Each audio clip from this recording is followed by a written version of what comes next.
Good morning cricket lover. आज माझ्या टीमचं opening आहे, मराठा वॉरियर्स टीम. आणि ही बघा माझी बॅट कशी आहे, मस्तच ना, कडक दिसते बघा. याच्याशिवाय बाबा कुठे मॅचला मजाच येत नाही खेळण्यासाठी. तर चला तुम्हाला ग्राउंड दाखवतो. NRC ग्राउंड आहे बघा, किती मस्त आहे, छान. 2008-9 पासून मी याच ग्राउंडवरती खेळत आलो सतत. नंतर अभिदानी सर्व पूजा मांडून घेतली, बॅट वगैरे सर्व स्टंप पूजन केले. रोहितने कापूर जळून जणू काही टीमची नजरच काढली. टीम ओपनिंगसाठी आलो होतो ग्राउंडवरती आणि यामध्ये कोणी आंघोळच केली नव्हती. तर त्यामध्ये आम्ही आकारामला नारळ वाढवण्यासाठी बोलवलं, कारण त्याने आंघोळ करून आला होता तो. तर त्याला नारळ वाढवण्यासाठी दिलं. त्याने नारळ वाढवला आणि नैवेद्य दाखवला. सर्वजण पायावर पडले आणि त्यानंतर खेळायला सुरुवात केली.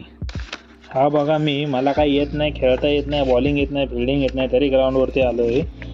थोडीशी बॅटिंग केली, थोडीशी बॉलिंग केली. भेटू नेक्स्ट व्लॉगमध्ये.